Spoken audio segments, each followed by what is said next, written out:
Hey everybody, welcome to Kicking Back and welcome to Good Call. Now we've got a fab little episode here out of the blue for you. We're joined by a lioness of all people, amazing, and a dog. It don't get better. It literally don't get better. We're joined by Issy Pollard. Issy, how's it going? You okay? Yeah, brilliant. Thanks for having me on. Thank you for doing it. No, we really appreciate it. We were just talking about it, but what's your dog's name? He's well cute. He's called Zach. Oh, Zach is lovely, isn't he? So what? Zach the mini schnauzer. How old have you had him? How long have you had him? Sorry. Yeah, he's about 2.5. Because I am a dog walker as well, and we walk a load of schnauzers. And I thought, they're really good dogs. Let's just get one. And he's the noisiest dog I've ever had in my life. Really? Oh yeah, it's terrible. He's a typical schnauzer. He just talks, well, yaps Do you know all the what? time. Our dog's a barker as well, but you can't be mad at him, can you? Like when you've got a face like that, it's just like, what can you do but melt? Honestly, oh, he's yawning. Right, all right, I've got to ask proper questions. So yeah, that is well cute. But let me ask. So I'll start at the start. When you first started playing, do you remember what your journey was like actually finding that first club? Because we just watched a film called Copper 71 that's given me a bit of insight about sort of how far the women's game has come and sort of the trials and tribulations along the way that maybe I didn't know about. So what was your journey like when it came to finding that first club? Luckily, my mum and dad were really supportive. And before the FA took over, the WFA ran things. And I think they might have mentioned that in Copa 71, because we did a film festival in Hebden Bridge where I live, and I was on a question and answer thing after, with some of like the original Lionesses. It was pretty amazing. So yeah, my mum contacted the WFA. I think they were based in Manchester at the time, just to find out local clubs, because I live in Hebden Bridge, which is like the sleepiest little town around. There's not a lot. Where is that, by the way? It's in between Burnley and Halifax. Or Leeds. Okay. Yeah, it's a funky little town. It's a bit of a Notting Hill of the North and a bit of a Camden. I've done a gig there. Is it Trades Club? That's in yeah, brilliant. Yeah. Honestly, one of my favorite gigs I've ever done. It's like, honestly, it's a town that it's up north, but it's like it doesn't fit the other towns around it. I feel like it's like a place unto itself, and everyone was so lovely. As I was coming out the gig, everyone stops for a chat. Literally everybody, and like we're all drinking outside, aren't they? yeah, exactly. Yeah, it's just. I've never played before. Never heard of it. Oh, honestly, people come from miles and miles around to visit Hebden Bridge. It's like the gateway to the Dales. It's a pretty little place. Yeah, loads of character as well, isn't it? Really. That's amazing. I love it. I always end up coming back. Wherever I go in the world, I'll always end up coming back to Hebden. It's great. But yeah, going back to that. So it was the WFA that ran things, a lady called Linda Whitehead. Mum got in touch with her, and Bradford City were my nearest club at the time, which was probably about a 40-minute drive from here. And that's where it all started for me.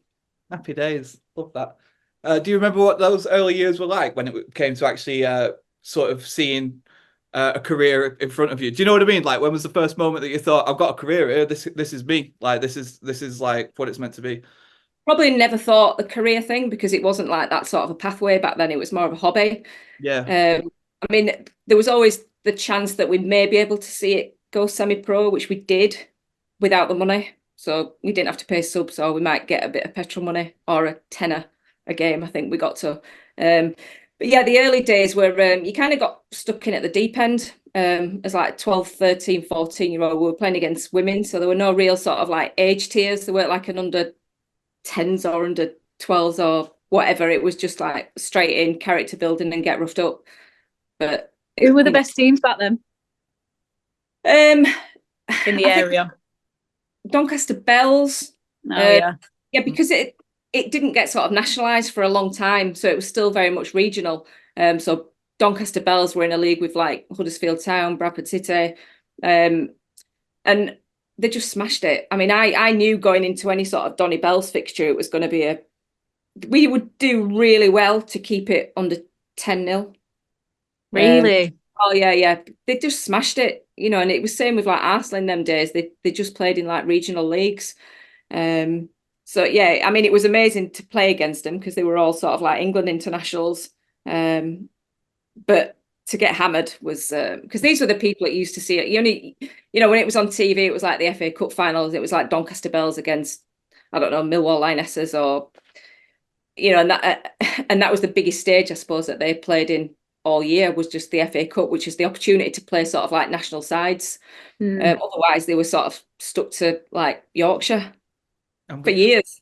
So with it being regional, do you remember like the first point where you thought like, hang on, England might be a possibility? Because obviously if you're just playing teams within your region, that's some leap that in it, like to go from that to like representing the nation. That must be joy. I could imagine that being like, I'd be such a bag of nerves. But anyway, getting sidetracked. Do you remember the first moment that actually came to look like a possibility?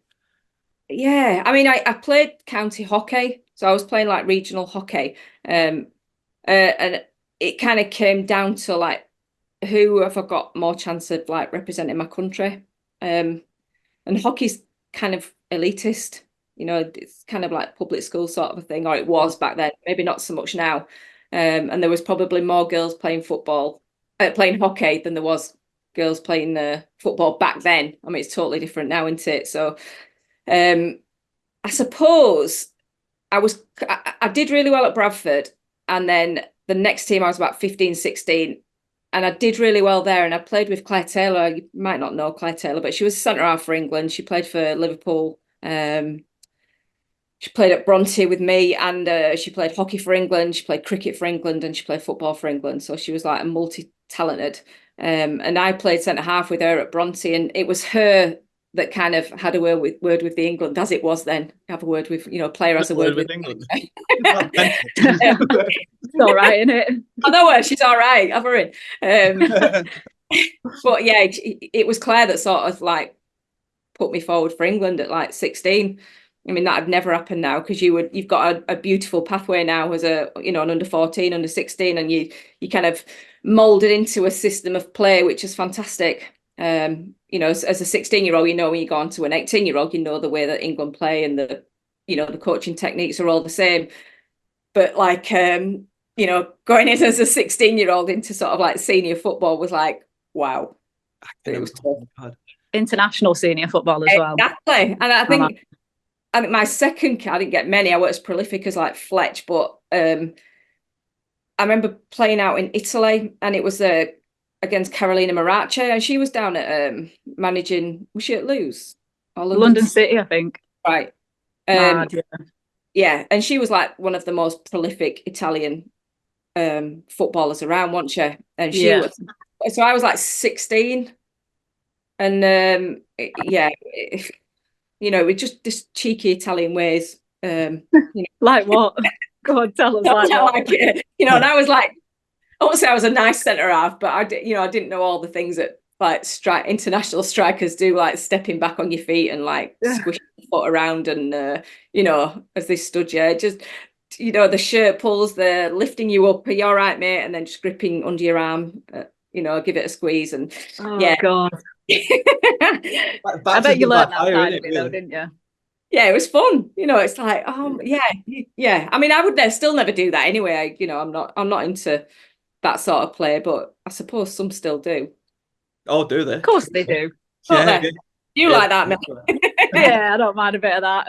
Got to wind people up sometimes. I think, what? I think the biggest things is I think players these days tend to stay on the feet a lot more, which is good. I don't mean like necessarily diving, but I mean, like sliding tackles, and, we used to crunch like 50-50 balls, and I think, I think I'm not saying tamer, I think it's more controlled.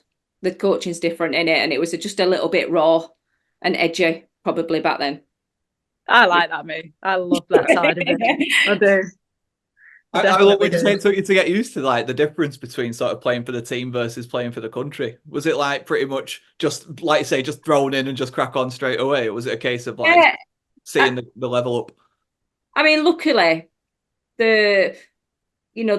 most of like the international setup, so like there was probably a massive chunk from Arsenal, a massive chunk from Doncaster Bells, so they were, you were playing with like internationals, training with them daily, right. Or thrice weekly, whatever it was, but like, I mean, you got most of your development from training as opposed from playing, because obviously the early years were like regional, and it wasn't until it became nationalised and we had like a national league that we were able to really sort of exploit other teams and really get to grips with actually, yeah, we were good up here, but now, you know, it's like real football now. It's good football now because we're playing against people that are actually really, really good. And this is what, you know, we'd been wanting for years and years is a national league, but, you know, we didn't have the finances then, did they? Because it was just WFA. So it's a big step up, wasn't it? It was, you know, it would have been a massive thing to, you know, to develop a national system,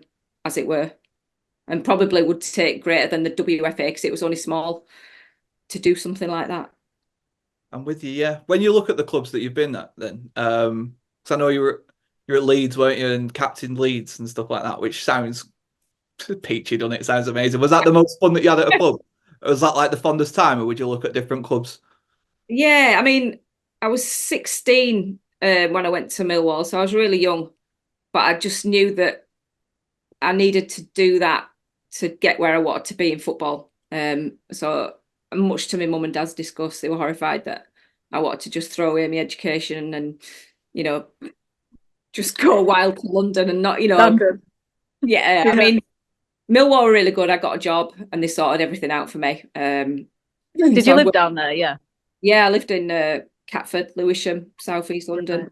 Lived with like a host family, but still a big move. I kind of, you don't realise how big a move it was then till you kind of look at somebody now at 16. Like I look at my nephew, I mean, he's 23 now, but I looked at my nephew as a 16-year-old and I just think, there's no way you would have been able to do what I did, you know, back 100%. then. 100%. Yeah.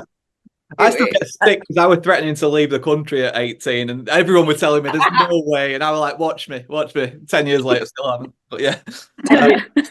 I always knew that I wanted to grab every opportunity that came my way. And I went to Sweden like after 2 years at Millwall just because the opportunity came along. I mean, the biggest regret that I didn't take a scholarship. I got offered a couple of scholarships in America.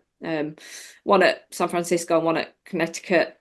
And I don't know why I didn't, because I look at the success that like Kelly Smith had out in at Seton Hall. I mean, I probably would have still been out there now, but I suppose everything happens for a reason, doesn't it? So I went to Sweden and spent a summer out there or a season out there, which was a brilliant experience. Well, it's not a bad surprise, is it, that you did a season in Sweden? It's amazing. I think it's like that's the mindset, isn't it? It's like just throwing yourself into these things and just saying like, yeah, go on. Why not? Why not me? Exactly. This is what I want to do. I want to experience everything. I wanted to experience the coaching. So back then it was the prelim. So came back from Sweden. I got my prelim award, did the coaching. And then I just thought I need to just go to America for a bit because everybody went on camps, didn't they, to do the coaching. And I did that. I went out for about 4 or 5 months, just traveling around 12 states. And it was just amazing. It was bizarre because, you know, you go to the camps and there might be like 50, 60 kids and you're like, the lads would play and it was like, they were, you know, they were just toe punting it. And then you like the girls that were just like side footing it and just, you know, it was just different. The lads, it wasn't natural to the lads. Right. Because they like American football, baseball, basketball. But for girls, it was just like so easy. They just did it. And it was so refreshing to see. And that you just thought, and that is why America were always like the top of the game, weren't they? And still are. 100%. Americans always play like, you know how we have netball here? It was always football for them, American girls. Always. Yeah. It does show you though, like they've been the best for a long time. Until recently, of course. Yeah. Yeah. And I don't know what it is, what's changed recently for them, but I think there'll be a massive revolution when Emma goes over. Oh yeah. Yeah, good shout. Yeah, it's interesting, isn't it, to follow really? Like it's, the speed of the growth is the thing that is amazing to me. Just the fact that like I think in 10 years' time, the talent pool is going to be what's it going to be 2-3 times as deep. Just global. With the rate of growth at the minute, it's amazing to see, to be honest. And I think it's films like you say, Copa 71 and things like that are just chipping in. It's like every little helps, isn't it? These are all bricks that are building a really positive future. Yeah, I think that I don't know who it was. I can't remember if it was Millie Bright or Chloe Kelly after the Euros, and she said we went in as one player and came out another because it was just life changing for them winning that tournament, wasn't it? Yeah, it's so amazing. Accelerated. I mean, it was growing anyway, but I think it accelerated the growth tenfold. Yeah, 100%. And to be honest, I'm seeing that myself, like just through doing like tiny bits of work in football here and there, just seeing how quickly things are moving. And there's pressure on clubs now as catch up.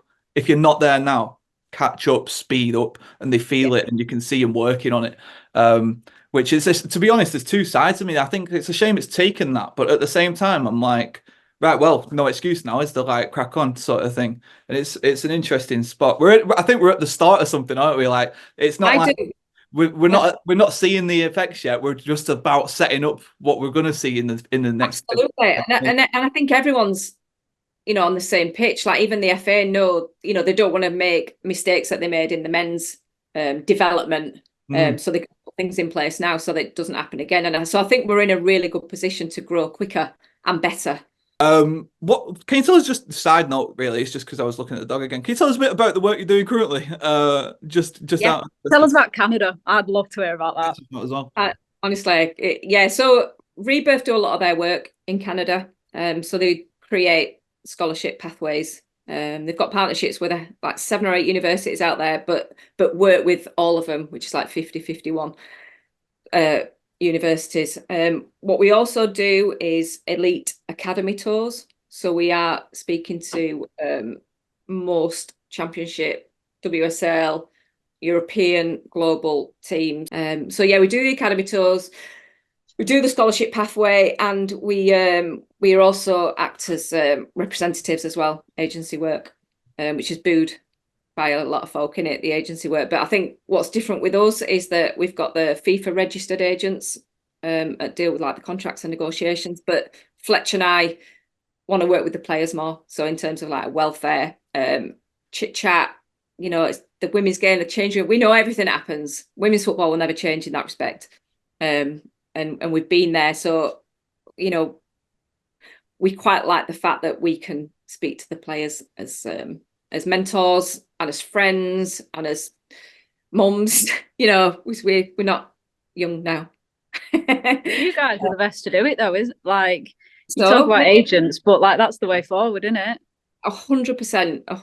And we offer something that a lot of agents don't offer. Not that they're any worse, we're just different. And I think what we do is just ace. We just have the best time, fun.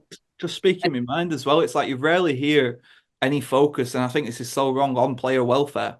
And it would have to come from someone like yourself, wouldn't it? There's no one else shouting about that sort of thing, and it's very important. It's more than it's key, isn't it? It's like at the core of everything, really, is making sure that people are happy and able to actually do their job. So I think that's mega. We're speaking to a heap of players, and as soon as they get on a call, this is what we like. We're like, do you know what I mean?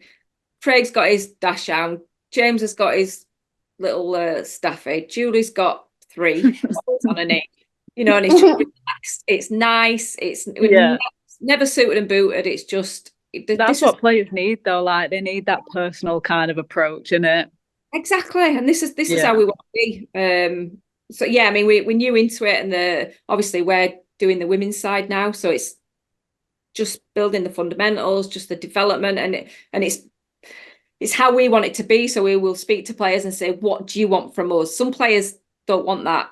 They just want to, text them on the night before a game, have a good game, let us know how it goes. Other players might want a bit of a critique after. Let's watch the game, let's go through it together.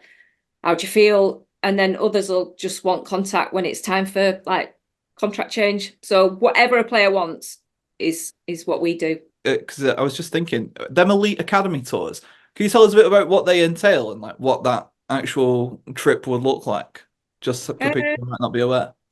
Yeah, so it's like for 25 players and staff, up to 21-year-old. It is elite, so we are speaking to like the top global teams, top European teams, top obviously WSL teams. Flights from London. I can't really say too much about it. We have got a WSL Academy team going over this year, which is massive. Yeah, nice. And Premier League team going out this year as well. So we got them going in August. Hopefully, Fletch and I. Oh God, Hopefully Fletcher and I will be going, but it will be getting bigger next year. So we've got more teams going out next year, and the teams, we have spoken to quite a few teams this year, who were all really keen on getting out there next year. Love that. Honestly, it's going to be massive. Yeah, sky's the limit as well, and it sounds quality. Huge. Absolutely love it. Right, it's 7 minutes. Shall we play Draw the Baller? Can do. We've got to be quick, but we'll do it. All right. So for people who might not have seen it, I don't know. But the story is, we've got to think of a football. We've got 30 seconds to draw. I'll time it. I've got a timer here. And then at 30, you've got to stop. Other people have to guess. But it can be done. We've done it before. It does work. Yeah. I'm going to say we've had a lot of practice. And we're still shocking. I'm actually dire, like dreadful, so don't worry. Oh my God. The bar is on the floor, like it's underground, the bar, like, so don't worry about that. All right. Is it any footballer or a lioness? Shall we say any footballer ever? All right. Okay, all right. I've got it. Remove excuses. Do you know what I mean? I'm trying to like make it so there's no excuses. No excuses Okay. on this podcast. All right. So the clock will start. Have you got your pen in that? Are you ready to go? Yeah, I'm ready. I'm ready to go. Clock will start in 3, 2, 1. Go for it.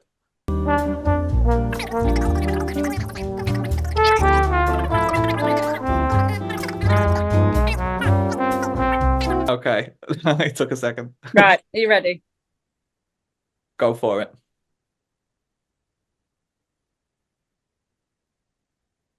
I think I've got it. See, that's all right, you know. That's rock solid. Shearer. No. Although it's a good guess. Is it Ronaldo? Yeah, it's Ronaldo. Hey, there you go. Did look like Shearer after the hair loss kicked in, didn't it? It had a bit of that. I can see that as well. And the 9 helps. But yes. Yeah, that was the main bit. Right. 30 seconds. 30 seconds, yeah. Starting in 3, 2, 1, go.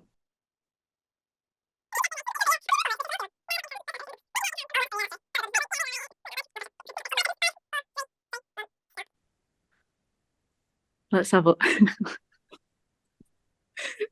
That's not bad, you know, but I don't know who it is. It's like modern like that. LJ. Lauren James. I was thinking. Is it Lauren James? Yeah. Oh, right. That's great, actually. Side profile. That's the way forward. Side profile. Yeah. True. Keep that in mind. Yeah, you got to do different angles and stuff. We're always head on. Love it. Tough, actually, that. Hilarious. Oh, right. And with that, I've just seen the clock as well. We're pretty much out of time. I love this. This has been a fun one. This has been lovely. Honestly, it was a good one. So, yeah, thanks very much for joining us. And the lovely dog as well. Well, cute. Oh, it's been great. Honestly. Thanks very much, Issy. Cheers, guys. Yeah, we really appreciate it. Thanks, everybody, for watching as well. Please Really like, subscribe, all that good stuff. And we will see you next week for another episode. Peace out.